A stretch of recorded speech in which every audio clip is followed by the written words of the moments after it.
Thank you so much, Miranda. So we're going to be presenting today. We have a presentation for you titled WeiserWays to Communicate Human and Dogs, presented by WeiserWays, and then our training, which is my personal business. And we're just going to get into it, introduce ourselves, tell you a little bit about what we're going to talk about, and then we're going to jump into it. Thank you so much for showing up tonight.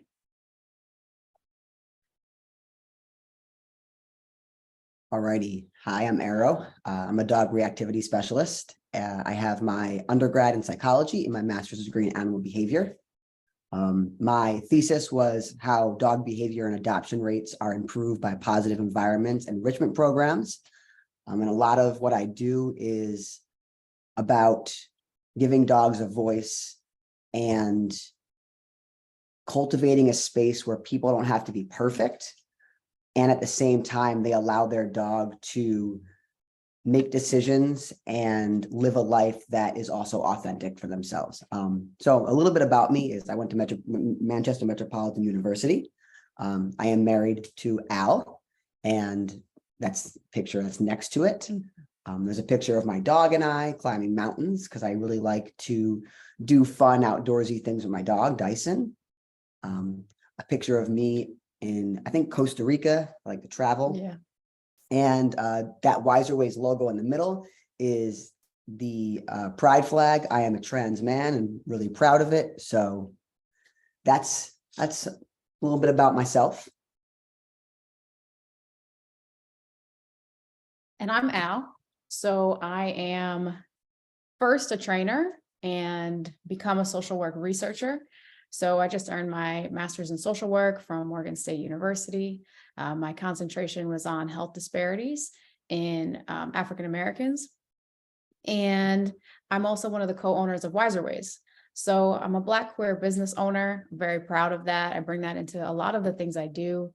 I also really center what I talk about around helping individuals to increase our capacity to care. So that's what it's really all about. Like, there's so much going on. How do I increase my capacity to care? We're going to talk about communicating tonight, communicating with ourselves and our dogs. And my portion is really about how do we better our communication and increase our capacity to care about ourselves and therefore our communities, our dogs, and how can that help us address the root causes of a lot of these problems that we're seeing. So the pictures, I always like a positionality statement, kind of, where do I come from? I love to travel as well. The top left corner is me in Venice, where we were both in Venice. That middle picture is me as well. Me at Pride in Manchester. Me here in Baltimore. Those are 4 different cities. So I think we move like every year. Like, we just keep on moving because I really truly believe that by traveling, you can gain perspectives from different people. And there's so much to learn from learning and interacting with different people. That middle bottom picture was in my full personal trainer era. I am still a personal trainer, but right now I'm functioning more towards becoming a therapist. And then that bottom picture is us on our wedding day about 5 years ago. So that's a little bit about who we are. And let's get into what we're going to talk about. I also want to just say that my portion is really coming from a liberatory framework. So how can we reimagine our assumptions about people, about dogs and their capabilities, right? How can we be imaginatory? I'm really going to ask you to just open up your mind and imagine a different way of doing things. I also function from an equity lens, which is how can we eliminate unfair and avoidable things that are happening to groups of people. The thing about equity is that it's avoidable. So I really want to just keep that in mind and think about how we can practice that and how we can kind of reimagine some of the ways we do things. Awesome. So this is what we're going to be covering today. Al's going to be covering the 5 principles of empowerment, roots of oppressive practices, and the will of emotions. And then I am going to be covering WeiserWays definitions, the canine ladder of aggression, 5 freedoms, stress in dogs, proactivity versus reactivity, and preparing with your dog. All of this is going to have an emphasis on reactivity. It's also going to have an emphasis on, again, reimagining things for dogs and people. And everything is rooted in anti-oppressive framework.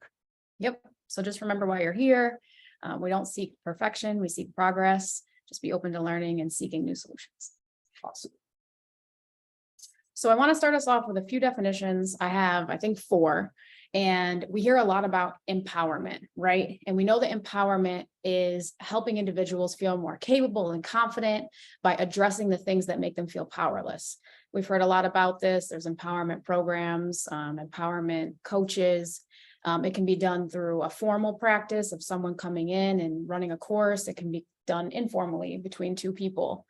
And this is kind of the way that we've done things, and the way that the principles that I'm going to introduce to you today, maybe if you haven't heard them before, is instead of empowerment or maybe with empowerment, we start talking about empowerment with communities, with dogs, with people. And empowerment is all about still helping people, but it's helping them recognize their own inherent power and then amplifying that. So it reflects this liberatory framework because we're seeking to interrupt the belief that we need to give other people power, and helping them recognize it in themselves, and then maybe just being an instrument to help amplify that.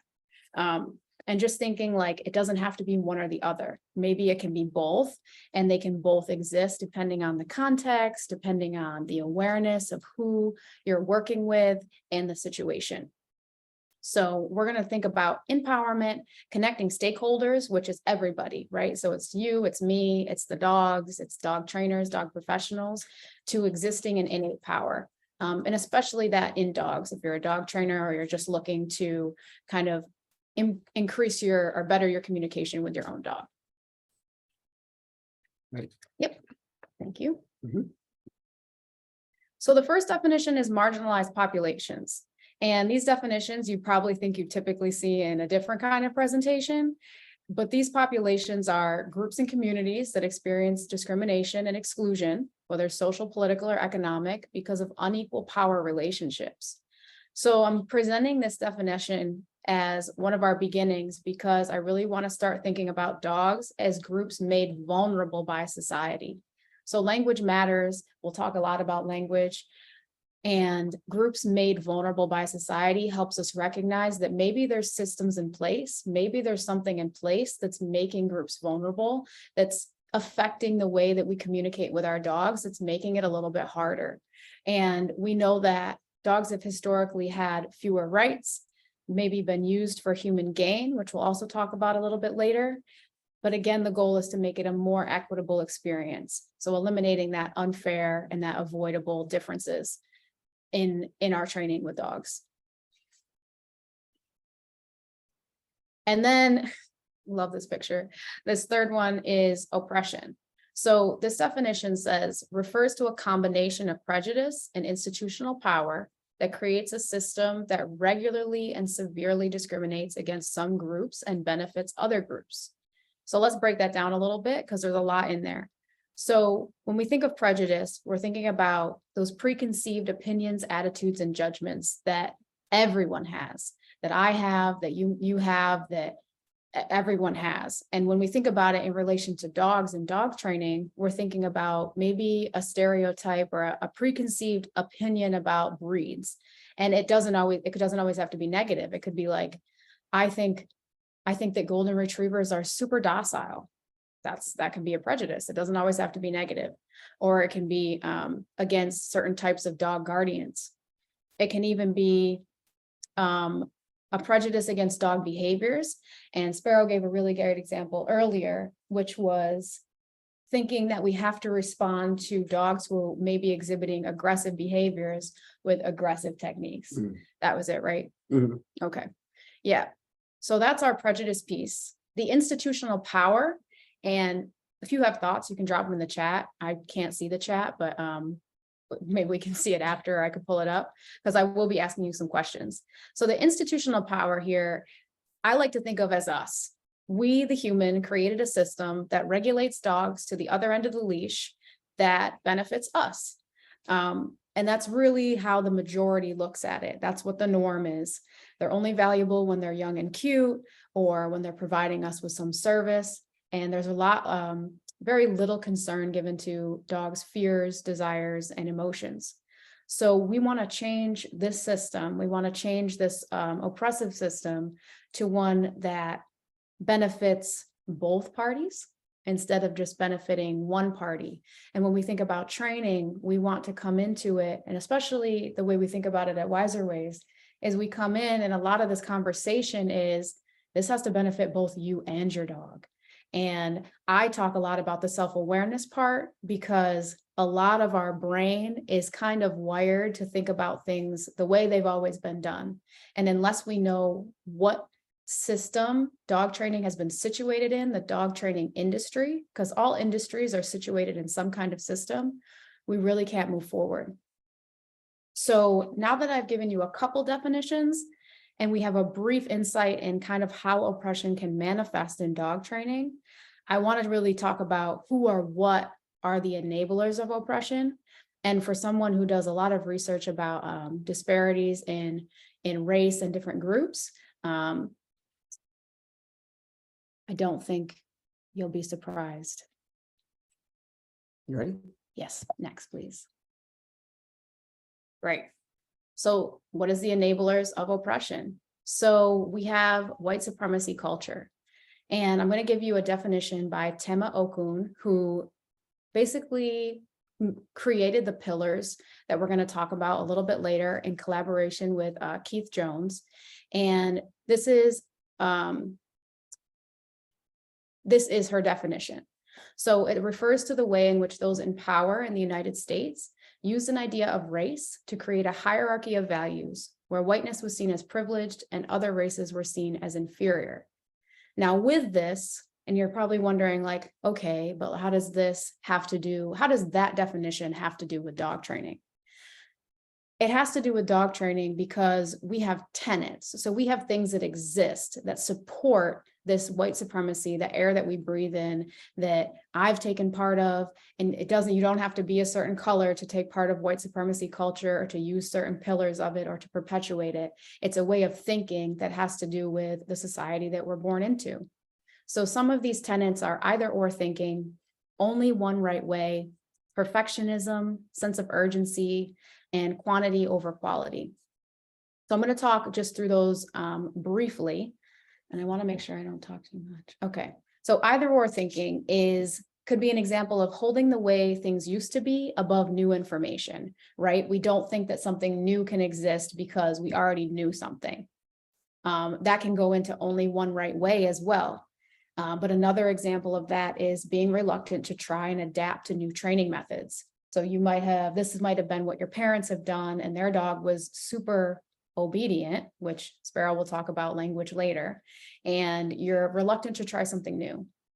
It can be perfectionism, which I mentioned earlier, but I think of this so often when we talk a lot about how folks are embarrassed by their dogs, or they're embarrassed to kind of use the training techniques we use because sometimes dogs are like little squirrels and you have to have a really high-pitched, excited voice to get their attention. And a lot of people are embarrassed to do that.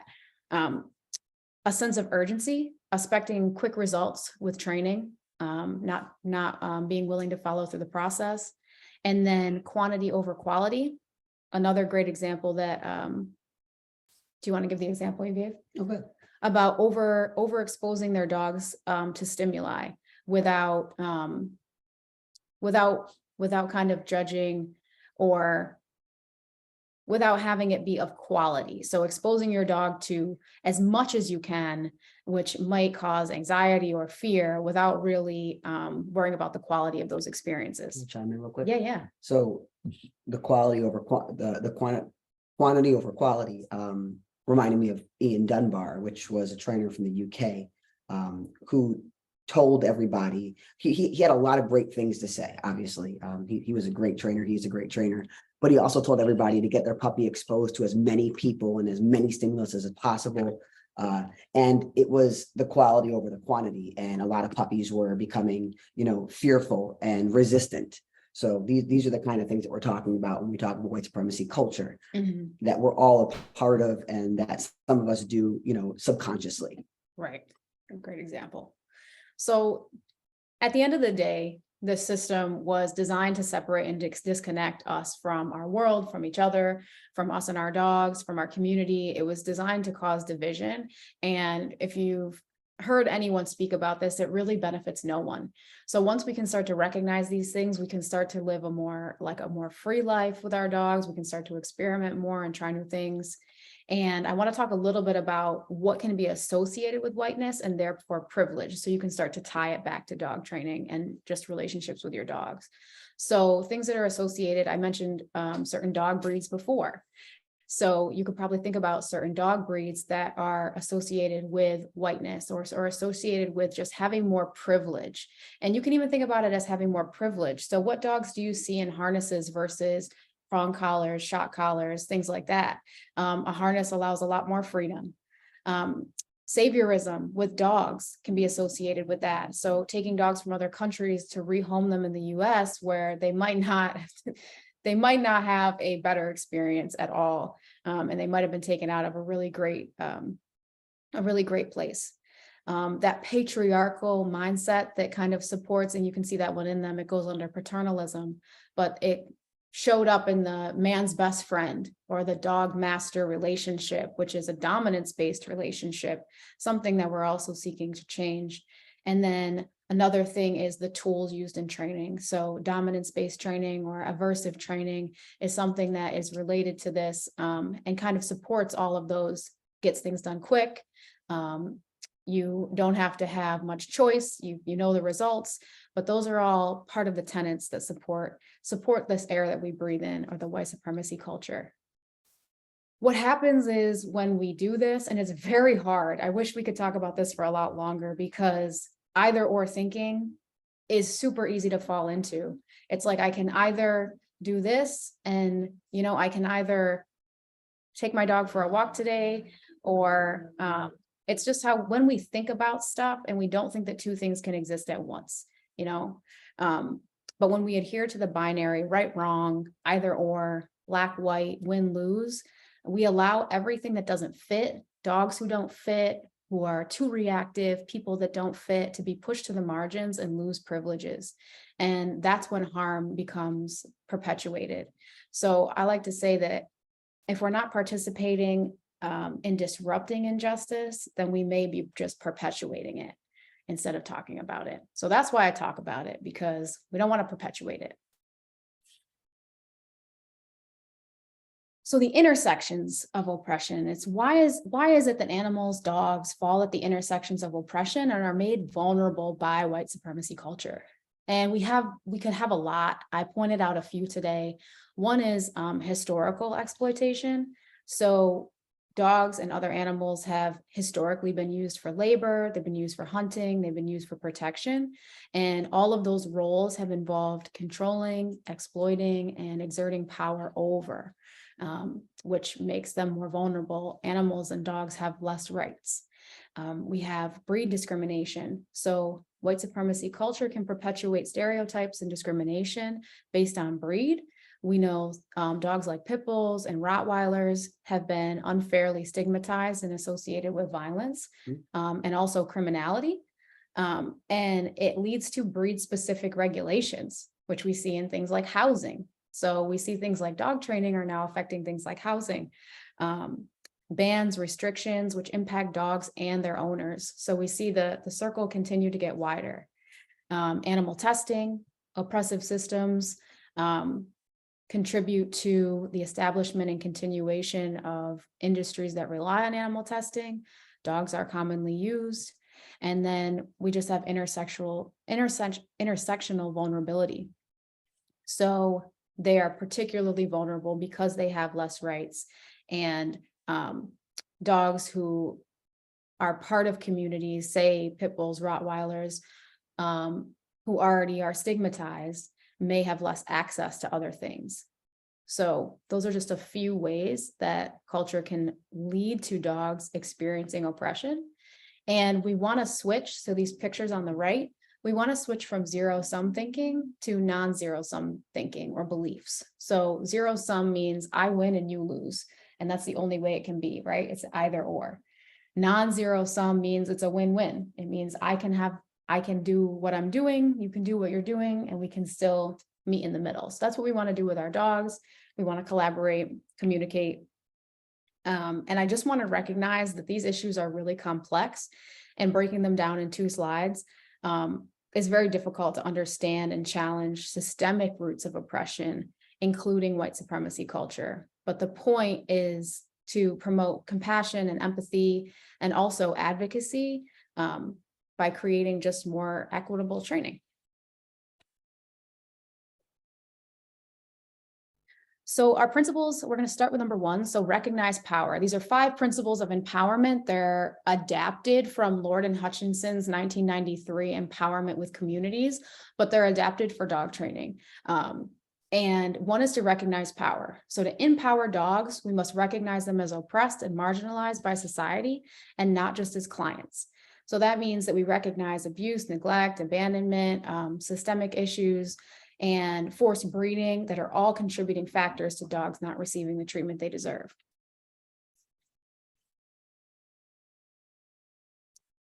So we're acknowledging that we're not trying to fix a problem, we're trying to rewrite the narrative of dog companionship.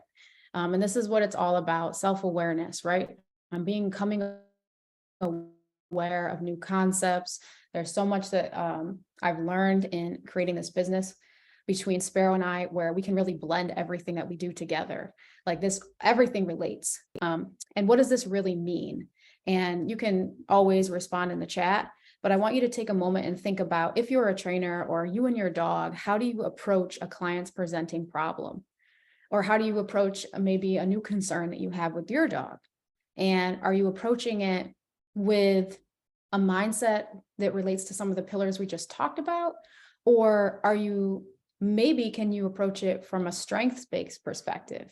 Say you have a client that is extremely hard to work with, and you feel like you're not making any progress, yet you always weekly have sessions. So a strength-based perspective would say, my client shows up every week. They show up, and we start there. We start with little things and we build them, building blocks. And is it equitable? Am I working to solve the unfair, the remediable, the things I can solve pieces of our relationship? So how can we approach it with acceptance? And how can we reflect on those things?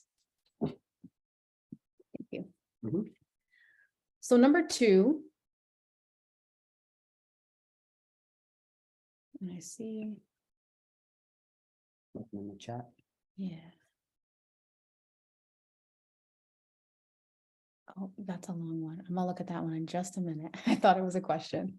Okay, so number 2 is collaboration over control. And I really love that y'all are using the chat, so please keep doing it. So service systems and businesses let go of controlling dogs. Think about how much easier this would make your job or even your relationships with others. We don't have to control anything. This means that professionals and trainers work together with dogs, supporting their autonomy. So this means we're shifting away from power imbalances and recognizing those power dynamics when we step into a space. If we have all the knowledge and we're going to work with someone who has none, that's why WeiserWays training always starts with education sessions, because we do not want to hold you captive because we have the knowledge and you don't. It always starts with education. How can we give this to you so you can go and be your own trainer in your own house? How can you have this knowledge? We want to support practices that give the dogs more control and eliminate that dominance-based relationship. So think for a minute here, definitely use the chat. So I want to talk about, what does giving up control look like for trainers and dog parents? So I'll pause for like maybe 30 seconds. If anybody wants to drop in the chat about what that can look like while I talk about a few. So one can be being okay with going off script, being okay with having a training plan and having days where that's not how this goes. And it can be, another great example that actually Sparrow gave me was ending training when training is done. Yes, we got prioritizing communication and connection over results. Yes. Absolutely. Yeah, I love that. That's huge. Yes, for sure. Again, you have the quality over quantity. So it's like, how, what's the connection like? Just like you said. Right. So that's great. ending training when the dog is done. So I know a lot of times when you have sessions, if it starts to rain a drop of rain with those dogs who do not like rain, it's over. And I love that. I love that that's part of what we do. And I'm not saying that we're not stopping because if the dog likes rain, we can continue. But if we're already working with a dog who's reactive, let's say towards other dogs or other people, and we've exposed them to other dogs and other people, and now it's raining, that's too much. Mm-hmm. We need to understand the bandwidth of what the dog can take. Right.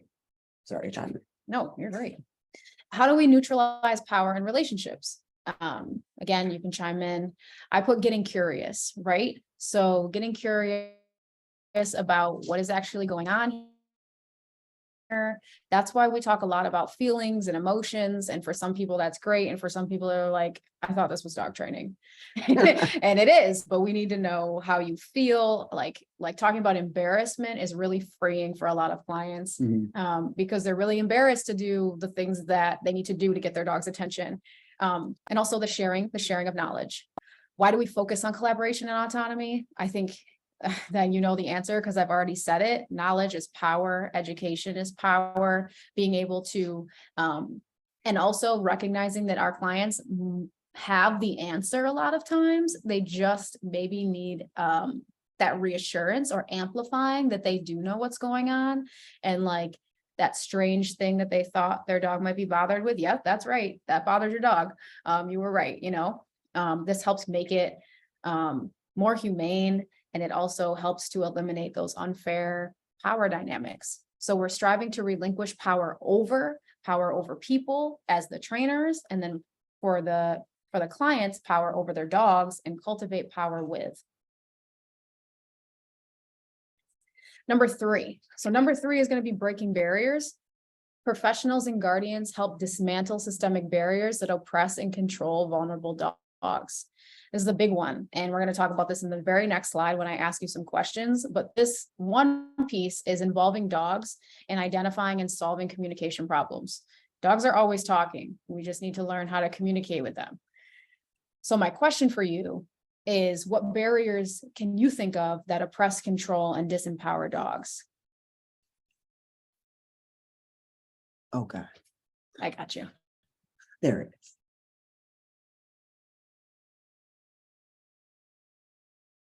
We don't green a lot.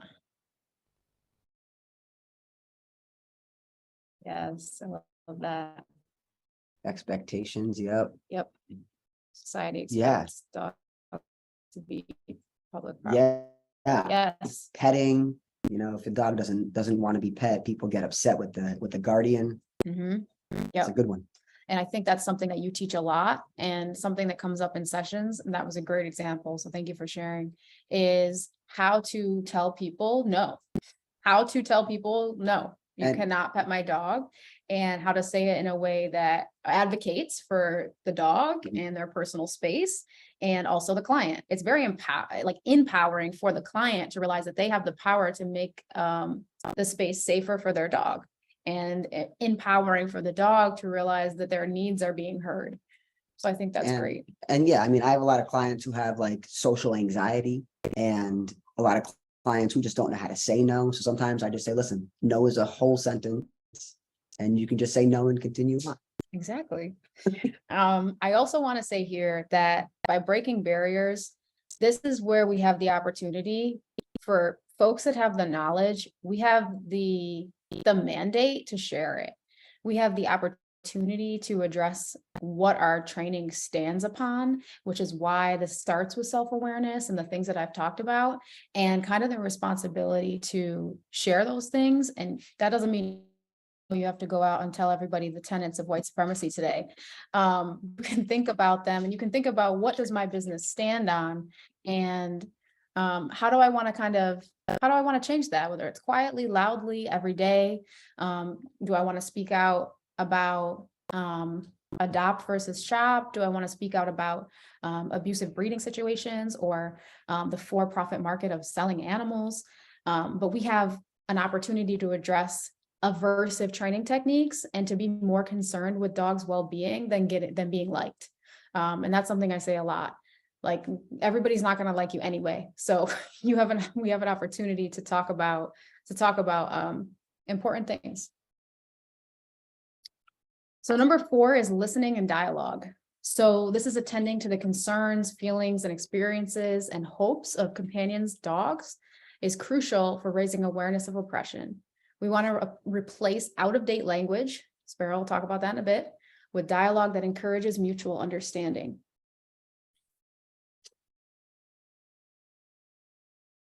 So how, right? How can we listen to the concerns, stories, feelings, and experiences and hopes of the dogs in our lives? Complete transparency, growing up, this was never something somebody would tell this to me.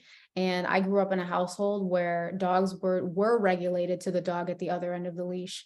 And it wasn't until maybe 30 years later to where I am now, where I've learned all of these things and all of the things that dogs can be and the way we can be in relationship with them. So this is going to be new for a lot of people. I think one important way to do this is to create opportunities for choice.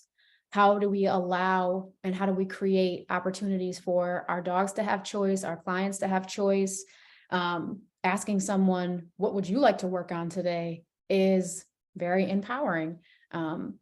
Educating ourselves about dog behavior and dog body language. That is how they communicate. So how can we learn their language? We expect them to learn ours. How can we be reciprocal with that? Allowing dogs to be dogs, which you said, but I love when dogs can be dogs, when they can dig, destroy, and, with the things that you want, that are helpful to destroy, chew, things like that. And understanding that there are always 2 truths, and there might be more than 2 truths, but there's something I heard and that I wanted to share with you is that there's truth with a big T and there's truth with a little t. And the truth with the little t can be something like shock collars produce a result. Truth with a big T is that shock collars cause PTSD in dogs. They cause fear. They break down the trust relationship between you and your dog, and they eliminate the dog's ability to learn decision making. And there are those 2 truths, but it's which one are we going to base our training on? Are we going to base it on big T? Are we going to base it on little t? And I think we need to talk a little bit more about that in our interactions with others. Do you want to do the example? Yeah. I got about 1 minute. Sure. So this is no, it's okay. This is just an example of what's happening. We're not really going to talk about much of the dogs per se, because Allie's part is like mainly the people part. But in this picture, we're seeing, people that are not really paying attention to their dog as much. And there's obviously a lot going on in the scenario, but we see that, the dog on the left has a tight leash, is leaning towards this other dog, but the person's not paying attention to him, not giving the dog an opportunity to either walk away or say hi. And the dog on the right is in front of a child. And we do know that there are some times where dogs are protective over children, or, the dog can get hurt by the stroller. And the dog is also wearing a harness and kind of choking himself out. And it is important that we are aware when we take our dog out and we take them to wherever, farmers markets, or we take them out in general, we have to remember that, we are saying, yes, you're coming with me. Yes, you're going to be just as important member of this family union while you're out as I am. And we just need to remember that stuff. Exactly. So just a quote here to wrap up those 5 empowerment principles. The language of professionalism, which encourages dependency and control, needs to be replaced by dialogue, which supports mutuality and reciprocity. So all in all, talk to your dog more. See how you can communicate, see how you can learn their language. And it's trying not to be so attached to that, to looking perfect, to having this image, to me and my dog being out and everything is going great and they're under control.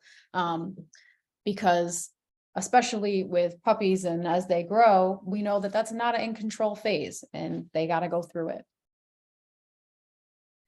So 5 is the last one, is building strengths. So I love to end on this one, and it's focusing on companions and dogs' strengths and abilities, not just their weaknesses. This helps boost their self-esteem and is a key part of the empowerment process. So what happens when we build on strengths. We know that the outcome of building on strengths is enhanced autonomy, communication, decision-making, and advocacy, all things that dogs can do.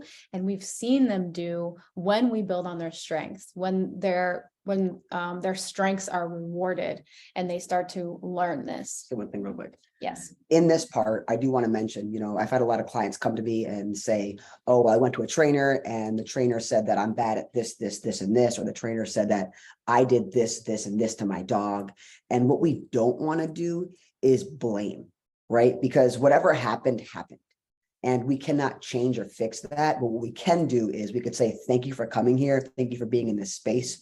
What do you feel like your strengths are? And how can we as a trainer or as the dog guardian use those strengths to now help you and your dog communicate better and have a better training relationship? Agreed. Blame is huge. Mm. Creates shame. So that's difficult though. It's hard. So how do we avoid deficits? How do we focus on strengths? A few bullet points here that you might be able to jot some down if you haven't heard of them, is that to remember that when we're training, we're rewiring the brain. That's training anything. That's if you go to the gym and you're training. That's if you're trying to drink more water and you're training, if you're working with your dog. But first we have to identify and challenge distorted thinking patterns. And one of the easiest ones is, I can't do this.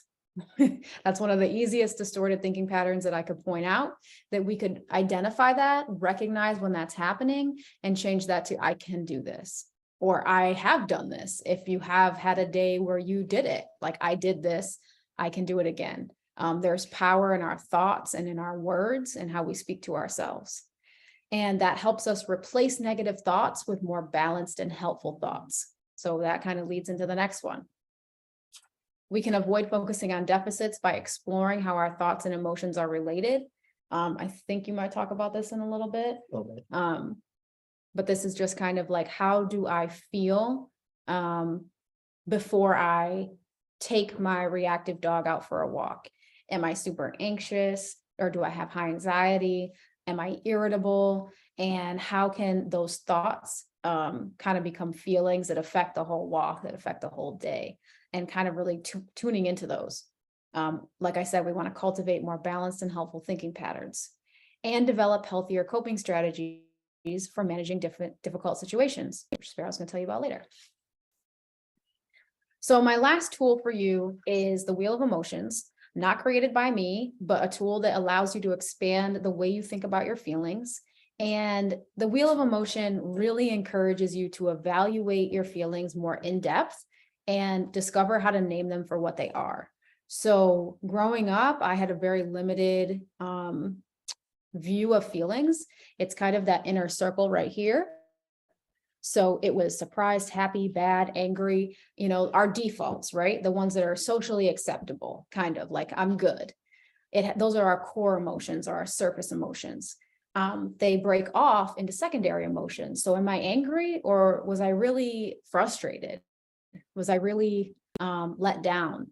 And this helps us expand our feeling vocabulary and allow us to get honest with ourselves, because the basis of a lot of our training is honesty and vulnerability, and maybe even being a little bit uncomfortable in ways we haven't been before. Definitely. Yeah.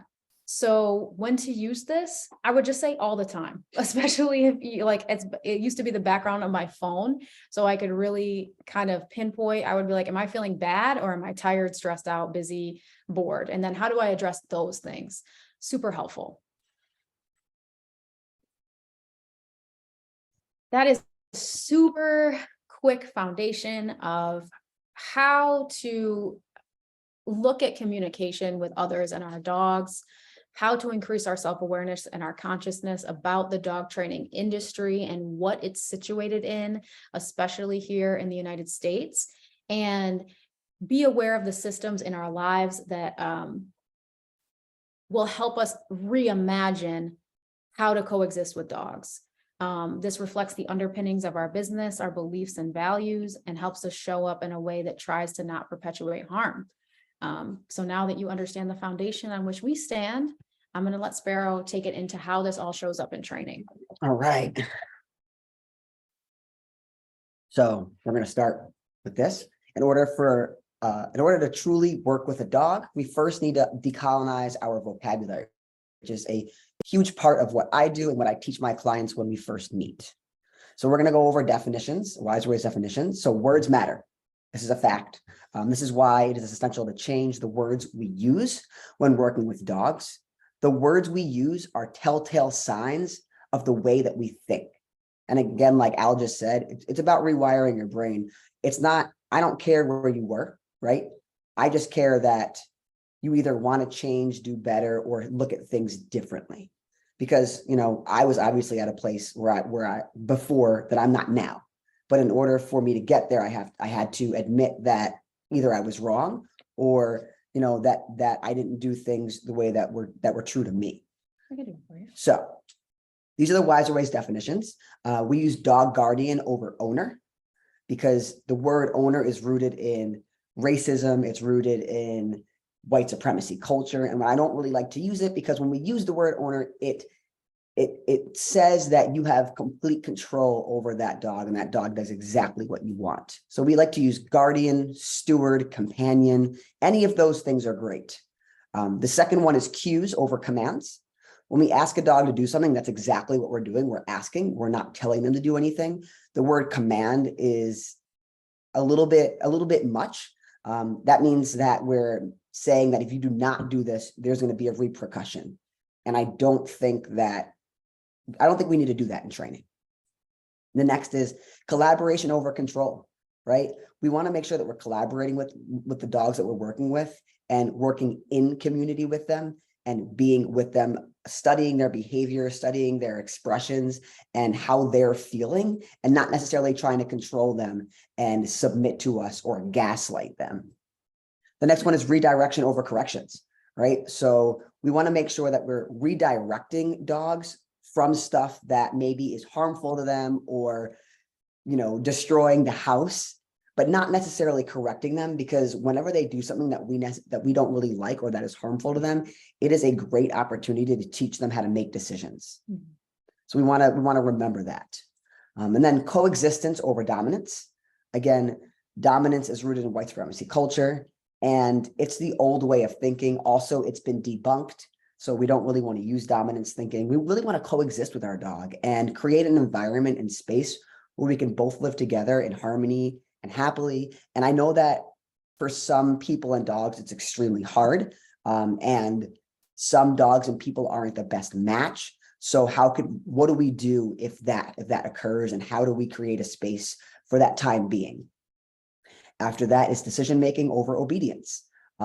I think that it is the most important thing to teach a dog how to make decisions and give them the choice instead of making them obey every command, right? Obedience is not the best or end all be all form of training. So in behavior training, we work from the inside out. Emotions, environment, and reinforcement drive behavior. So when we're working on training, we do need to remember that everything the dog is exhibiting is because of the emotions that they're feeling inside that is now manifesting into these behaviors due to the environment, the reinforcement that we're using, and the emotions that we're feeling. This is a canine ladder of aggression. I redid it, but it is originally created by Kendall Shepard. I love using it with my clients. It's a very simple way of teaching my clients how to look out for stressors in dogs. And we're going to go over it fairly quickly just to talk about what happens. To start off, not every dog shows everything on the canine ladder of aggression. Some dogs have been taught that if they growl immediately, people back off. So that's what they do, right? But we're going to go from the bottom up. So the first three here that you could see, which is yawning, blinking, nose licking, turning head away, and turning body away, sitting and pawing, is stress, right? These are all forms of stress that the dog is trying to communicate to you, saying, I'm not comfortable right now. Then the dog goes to walking away, right? And walking away is trying to mitigate the situation, take themselves out of the situation. But what do we as humans do a lot of the times when our dogs walk away from us when we're trying to tell them to do something? We take it personally, right? And we get upset or we get frustrated and we say, hey, Rover, come back here. You didn't sit or you didn't lie down, right? And what happens is the next two, right, is anxiety and fear. So creeping ears back and standing crouched, tail tucked under. So now they went from fear to mitigating the situation to anxiety and fear, right? So stress, mitigation, anxiety, fear. And then what happens is lying down, leg up is appeasement. Again, not all dogs do everything on the canine ladder of aggression, but then they go to appeasement. And what I found working in the UK in dog shelters is that a lot of the times dogs get sent back to shelters because they showed appeasement behaviors and people took that opportunity to then touch them. And then they bit them or they growled at them or they growled at their kid. And they're like, I'm sorry, this dog is an issue. This dog is aggressive. When in actuality, the dog was trying to communicate to you and we just didn't understand exactly what they were trying to say. After that, so everything was covert aggression, right? So kind of, ways of telling you that they're uncomfortable. Now we go to overt aggression, right? So stiffening up, stare, growling, and biting. So this is the canine ladder of aggression. And what I like to tell my clients to do is to print it out and to kind of watch their dog in different situations and see what kind of stressors that they show, and then look around the environment and see what they think is happening. Because if you can understand your dog's stressors, then you can then be proactive about working with them, and we can create a plan that will help you and your dog. In order for dogs to learn with the intent to understand, they first need to have their needs met, be free from oppressive training, and be seen as a participant in the training process. This is important. So we're going to go over the 5 freedoms. And again, the 5 freedoms are not the end all be all of everything. It's a basic understanding of what dogs need. They need so much more. But the 5 freedoms affirm every animal's right to live humanely under the guardianship of humans. The 5 freedoms started in the 1960s and are now a global standard due to Ruth Harrison's book, Animal Machines, which documented the cruel treatment of farm animals in the UK. So we're going to kind of get into those right now. We are going to get into those. Yeah, we are. Number 1 is freedom from hunger and thirst. So this means always having access to fresh water and healthy food. The part where it says healthy food is a whole nother topic, but we do want to make sure that that the dog does have water and food available to them when they want it and when they need it. So that means always having water out for them, and not just when they're thirsty. Number 2 is freedom from discomfort.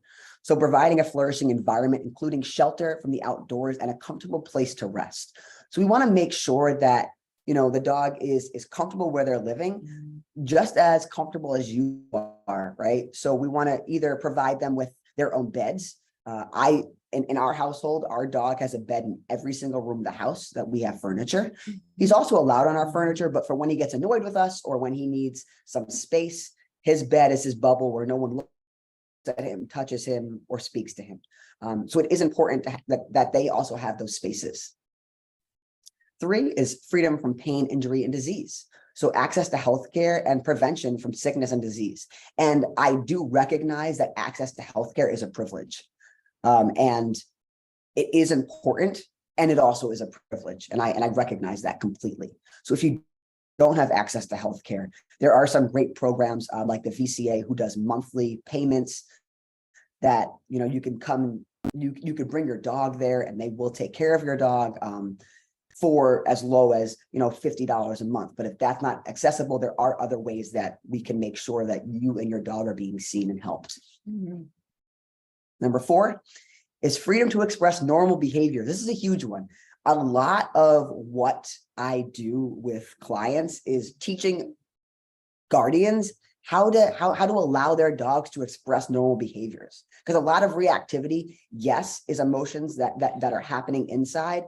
But also it's a lack of being able to express themselves through innate behaviors. So providing appropriate space, enriching environments, and allowance to perform instinctual behaviors, like Al said, digging, sniffing, all of those things are so important.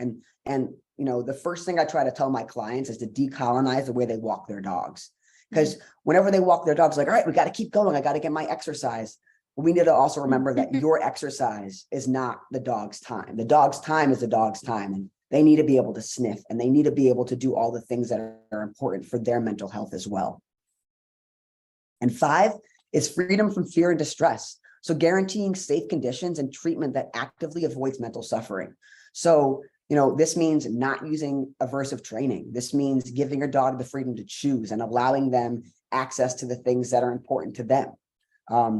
These are important things, obviously, but there's so much more. So do you have any freedoms that you think are important to add to this? And drop it in the chat, because I'd love to hear it. Yeah, and while people do that, I'm thinking of when I said earlier, destroy, I was thinking about destruction boxes. Yeah. And stuff like that. Yeah. Or even, you know, I don't know if some of you do this, but a really great way of just having your dog smell around and forage is just taking a handful of your dog's food and literally throwing them out in the backyard and just letting them sniff around. All right. So we're going to talk about stress in dogs, and a lot of the information that we're going to be talking about is freedom of choice. Yeah, definitely. Yes, I saw somebody drop that in there. Sorry, it's hard to read the longer ones, but I am going to read them after. It is going to be about Dr. Christina Spalding's book, The Stress Factor in Dogs, because I thought it was just such an amazing, amazing book. So we're going to talk about that. So stress can be a significant factor in reactivity, recovery, and understanding of what is a threat and what isn't. And if we're not looking at how stress is a part of our reactivity, then we're really missing a huge part of why a dog is reactive and missing a huge part of how we can help them. So there's different kinds of stressors, and we're going to talk about the 3 kinds that are really important. So the first one is eustress. This is considered healthy stress. This kind of stress is needed to motivate, change, grow, or learn something new. So an example of this is learning a new cue as long as you're using positive reinforcement, new environment, or positive or neutral exposure to new things. I do want to talk about real quickly the word neutral. I think that a lot of time in training, trainers are trying to have dogs have all these positive experiences. It doesn't always have to be a positive experiences. Neutral experiences are great as well, because dogs aren't going to like everything. We just want to ensure that they're confident enough to be able to move through life and not scared at everything. So neutral is great. Right. That either or, again, it doesn't have to be good or bad. Right. Sometimes it just is. Exactly. So the next one is tolerable stress. This stress is considered serious but temporary stress that occurs during certain events. So this stress is overcome by a support system, which is so important. Just like in teens and in humans in general, support system is so important. And having the kind of support system that is caring and the foundation of how can I help you, not how can I control you. An example of this is vet appointments or being adopted to a new family, right? For some dogs, vet appointments are very scary. And if we work with a trainer on how to use cooperative care during vet appointments, this can be tolerable stress, which can actually become eustress, because now the dog is learning, okay, I have a choice, and is learning how to grow in certain situations. Being adopted into a new family, again, right? As long as we're using the right methods, this can be tolerable stress as long as they have the support system that they need. And the last form of stress is toxic stress. And this is intense and prolonged stress without positive interrupters, which positive interrupters are, support systems, or being able to break a dog out of a reactive cycle because everything is just so close, like living in a city, let's say. And I'm going to get into the example. So toxic stress can easily lead to chronic stress. And this stress is harmful for dogs' health and well-being.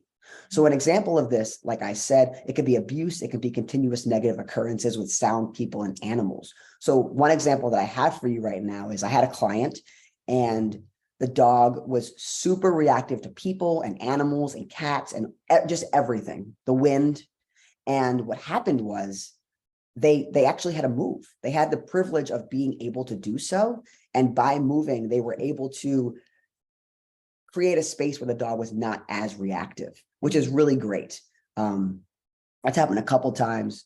And I think that, that's great if you're able to. If you're not able to, what we also did was give the dog more access to off-leash running, which was, thanks to sniff spot or long lines. So chronic stress damages the hippocampus, which leads to dogs being unable to contextualize fear, and fear can become generalized, and the dog can no longer understand when they are safe or unsafe. So the hippocampus is what controls your long-term and short-term memories.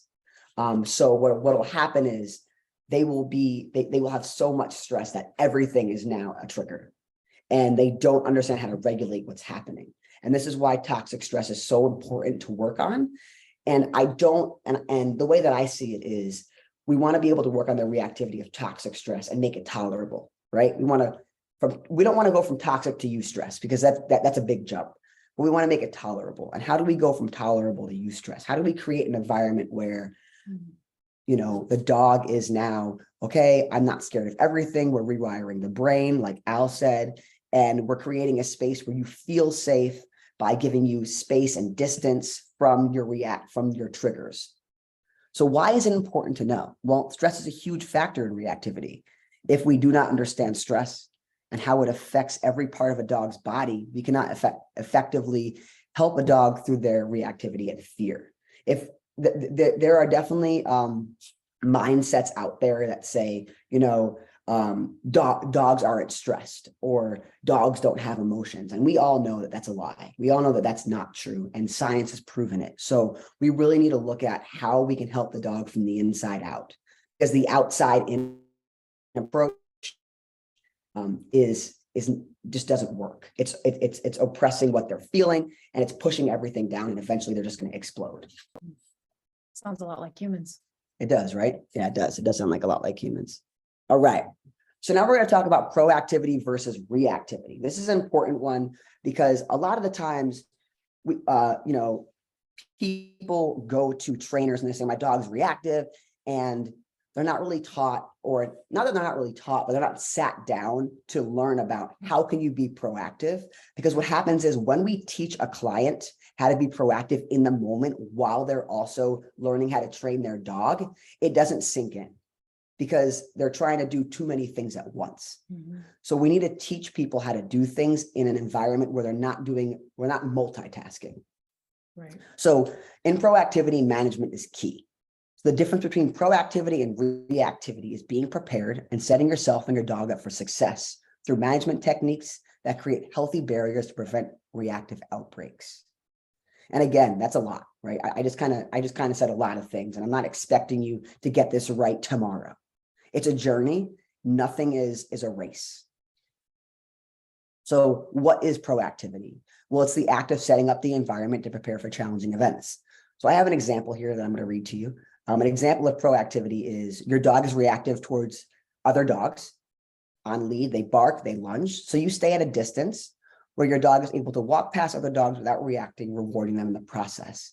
Now, this is an example of proactivity, right? We know our dog's reactive. Let's say, I come to your house and I learn that your dog's reactivity gap, or your distance of reactivity, which is how far a dog needs to be to not react, is 20 feet.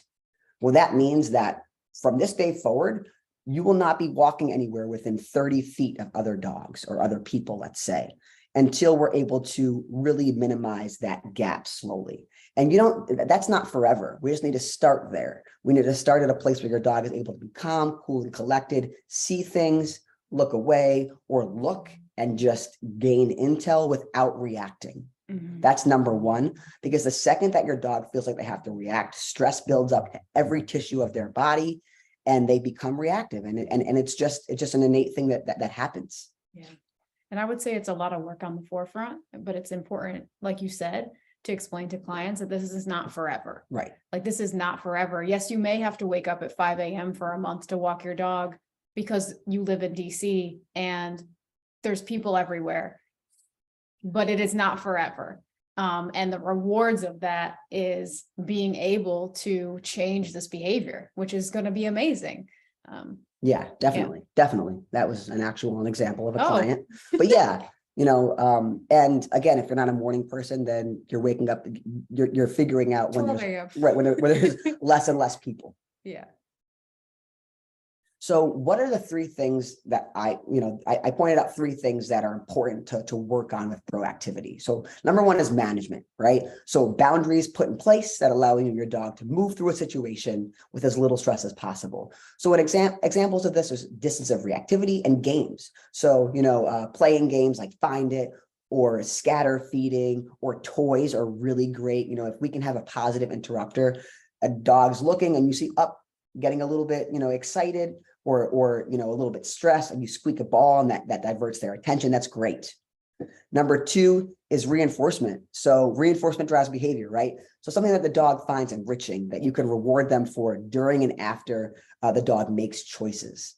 And when I said choices, not positive or negative choices, just choices in general, right? We want to teach them how to make the right choices, but we don't want to punish them for making choices that we don't like. And three is consistency, following a plan and doing it consistently and allowing you and your dog to close the reactivity and stress gap in small increments.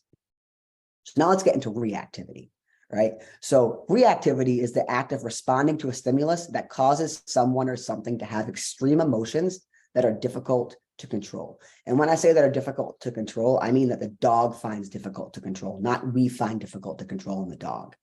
So an example of this is a reactive dog is walking down the street with their guardian, and they turn the corner and another guardian is walking their dog towards them. The dog sees the other dog and reacts. I mean, drop a hand in the comment if that has happened to you or of someone that has happened to. I see somebody did so many midnight walks. Yeah, midnight walks are great. I mean, so this is what reactivity looks like sometimes. And again, this is not what reactivity looks like for everybody. But it is important for us to understand reactivity in general. All right. So what are the three things that happens in reactivity? So number one is the stimulus, right? A dog sees, hears, or smells a stimulus that triggers or excites them. Their posture, energy, and body language change in response to that stimulus. And then the reaction, right? The outward reactivity exhibited is a manifestation of the dog's internal feelings and emotions. So we see the stimulus, they react, and then after that, they're on high alert, which is important for us to understand. Once the stimulus is gone, the dog is still on high alert and can easily become trigger stacked, which means that the dog can now, if they see a dog, let's say from their reactivity gap, but they've already reacted, that gap can now be wider, right? So if they see a dog from 50 feet away, they can react to that dog because they're already stressed and they have low tolerance for any other triggers. So how to work on your dog's reactivity? What do we do? Well, the number one thing is having realistic expectations. I have a lot of people that come to me and they're like, my dog's reactive. I need him to stop next week. I wish I was made of magic and I can do a little magic wand to help the dog, but we're not. So we need to understand our dog's bandwidth and what that means to them. So I can only go as quickly as the dog is allowing me to go. I cannot push that dog faster than it wants to go, because then the dog's going to shut down and trust is going to be gone. So realistic expectations are so important. And number two, again, right, management, using positive reinforcement methods and tools to get you and your dog through the tough situations. And management is hard. I'm not going to lie to you and say that it's easy. It's very hard, and it's part of the journey that takes time. Mm-hmm. And then number three is practice, staying consistent and working with your dog. So when one of you suffers, you both do. This is why collaborating is important. It's a team effort, and we need to be able to see our dog as our equal. And a lot of people have a hard time doing that because, our level of consciousness compared to their level of consciousness, but it doesn't matter because we're all beings that, that need to be able to express the way that they're feeling. And you need to be able to see yourself as worthy of being able to overcome experiences, because you are worthy of that and you can do it. It just takes time. So being vulnerable is key. And when I say being vulnerable, I mean admitting to yourself that, hey, maybe my strong suit is not overcoming my anxiety. Maybe my strong suit is being able to write in a journal how I'm feeling. That's great. That's a great strong suit. Start there and work on being vulnerable. So then you can be vulnerable with your dog, and then you can give yourself more grace and love. So now we're going to go into preparing with your dog. We're going a little bit over. I'm really sorry. We're almost done. So take it slowly. There is no rush. Picture. So when it comes to preparing with your dog, we want to do three things. We want to do a lot of things, but we want to do these three things. The first thing we want to do is set the mood. So I've heard from a lot of people, a lot of clients, that when they're going to take their reactive dog out, they have a lot of anxiety. And what's not helpful is telling them, don't be anxious. That's not helpful, because they are anxious, and that's not going to do anything. So the best thing we can do is prepare for it, right?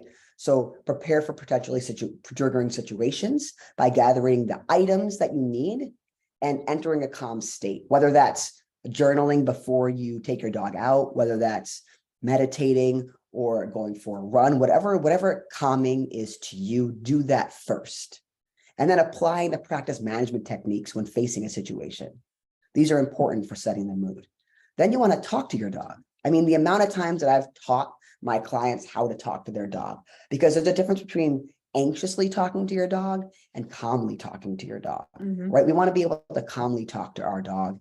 There was a study done saying that talking to your dog like Mr. Rogers is very helpful and soothing for your dog. So if that's what helps, start talking to your dog like you're Mr. Rogers. If that doesn't help for you, just say, hey, we're going to go out in a minute, bud. I just need to be able to do these things to get myself calm. And then number 3 is be present. Take your time. When I say be present, don't look at the finish line, right? A lot of times what happens is people go take their dog out and they're like, I just need to get home. Once I get home, everything's going to be great, but you're not home. So what can you do right now in this second, in this instance, to be present? What I like to tell my clients to do is to look around what you can see, look around what you can taste, and look around what you can smell while being present with your dog, right? And that allows you to be more present and be in the moment. It grounds you. At the same time, right, while you're doing that, throw some treats for your dog just so they're not being left out. But rushing out the door creates anxiety and frustration. And whenever that happens, it's just a recipe for disaster. And I would say a big one is telling clients to, what do we do when we're anxious or we have anxiety? We look at our phones.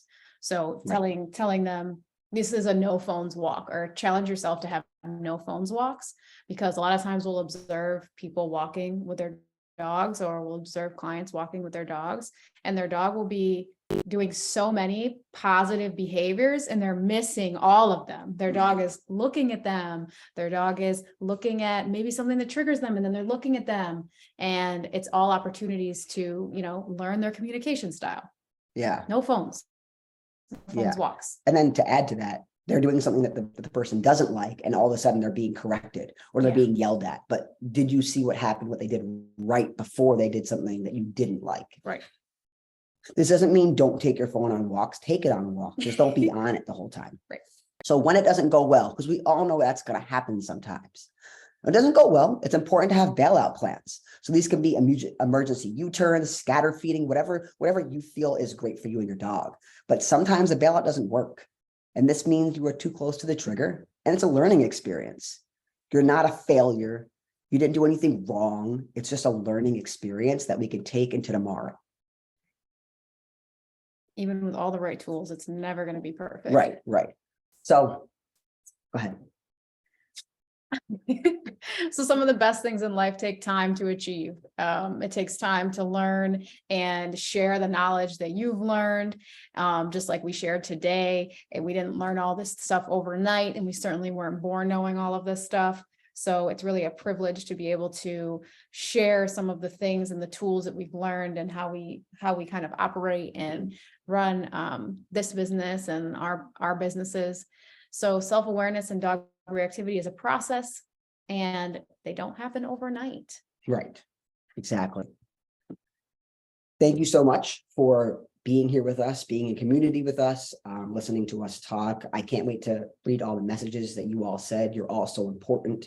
And we really appreciate you. Yeah. If you'd like to follow us on Instagram, you could follow us at WeiserWays or at RR Training. Yeah. And if you have, any more collabs that you'd like to do, Yeah. we're here. Let us know. Yes. I want to, oh, these are our references. We will put these in the chat, but for a minute, I want to stop sharing so we can see your faces and, I think everyone's on their video off. oh, but that's fine. So we can see I'll the be chat. here. So we can see the chat. You can definitely see the chat. Perfect. I thank you guys so much. That was amazing. I'm Michelle, by the way. I'm taking Hi. over for Miranda. She had to go to a class and now Yes, she's she being an told us. instructor. So thank you. That was amazing. Required reading and watching for anyone who works with dogs. Absolutely. Looking through the chat, I was trying to parse out any specific questions. There was one question I thought was interesting about, you talked about language being so important. And the question was, how do you feel about the word training? That's such a good question. Yeah, it's a great question. So sorry, I'm trying to type this as well. You got it. Okay, so I don't like the word training personally, because the word training means that there's a lack of something, or it means that the dog or person needs to go through these obstacles. I like collaboration a lot. It's something that is that's hard to rewrite, and I try my best to rewrite it. So I really like that question though, and I really appreciate the person for asking that. Yeah. I think for me, because a lot of times it's like we're in between, but I think for me, training has a lot to do with like habits and rituals. And it's something that we're kind of like building, we're building this lifestyle that kind of helps us navigate the world a little bit better. So for me, it's a little more helpful, and I like to think of it that way. But I also think of labels as something that works for some people and doesn't work for other people. So if I say I had a client who didn't resonate with that, I'd be like, okay, we're not going to use it. We'll use something else. Or like, what works for you? How does this work for you? But I would also be interested to see like, what was the resistance to the word, or like what experiences have they had with that word? And kind of just be curious about that. Yeah, and it's tough as a trainer because you're marketing yourself, and we're slaves to Google sometimes. So Yeah. and that's what people are searching for. So it's hard sometimes to get away from the language. But yeah, because if we were dog collaborators, I don't think we'd get as many people looking for us. Yeah, I would say I have the same feeling about the word professional and professionalism. And I feel like that's a very, like you're saying about training, it's a word that really gatekeeps and can gatekeep people from accessing the community.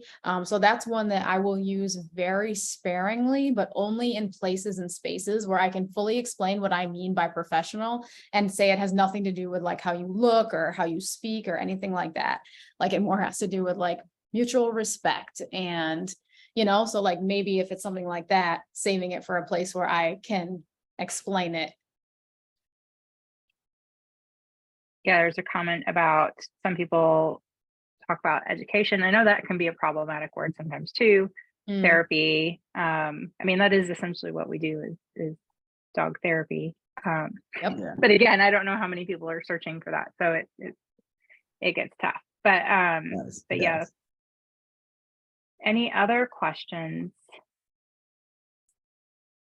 Is there a way for us to like get a transcript of the chat? I think so. For after, because I know people drop so many interesting things, and I'm pretty sure it's saved. cool. I might take a screen grab just to be safe, but I'm pretty sure that. Oh, so, look, I can send it to myself. There we go. Absolutely. We could be friends.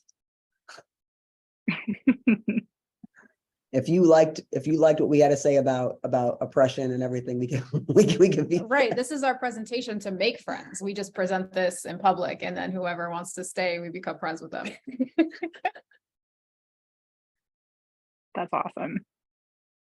Well, thank you guys. We're so thankful that you guys were here to present to us tonight. And obviously we've recorded this presentation. And so we usually make these available on our website in about 24 hours. So if you guys want to go back and share it or refer other people to it, it will be there.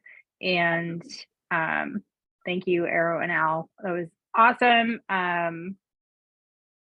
Feel free to reach out anytime if you guys need anything else. And thanks again for your support for Every Dog and for our speakers here. We really appreciate you guys. Yes, thank you so much for the opportunity and the platform, and we really appreciate it. Have a great night. Awesome. Yes. You guys too. Thank you guys. Bye. Bye.